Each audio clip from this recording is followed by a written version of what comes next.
สาธุเด้อคลิปนี้ได้ขึ้นอยู่หน้าโทรศัพท์ของผู้ใด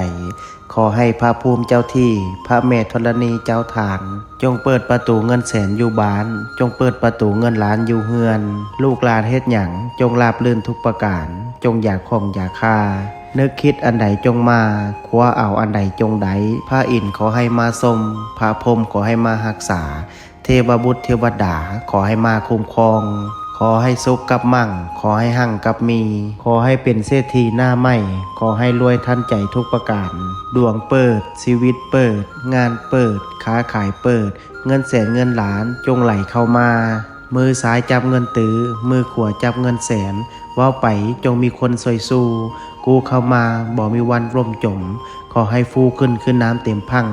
มั่งมีคือเศรษฐีทั้งหลายนอนไซนอนใจ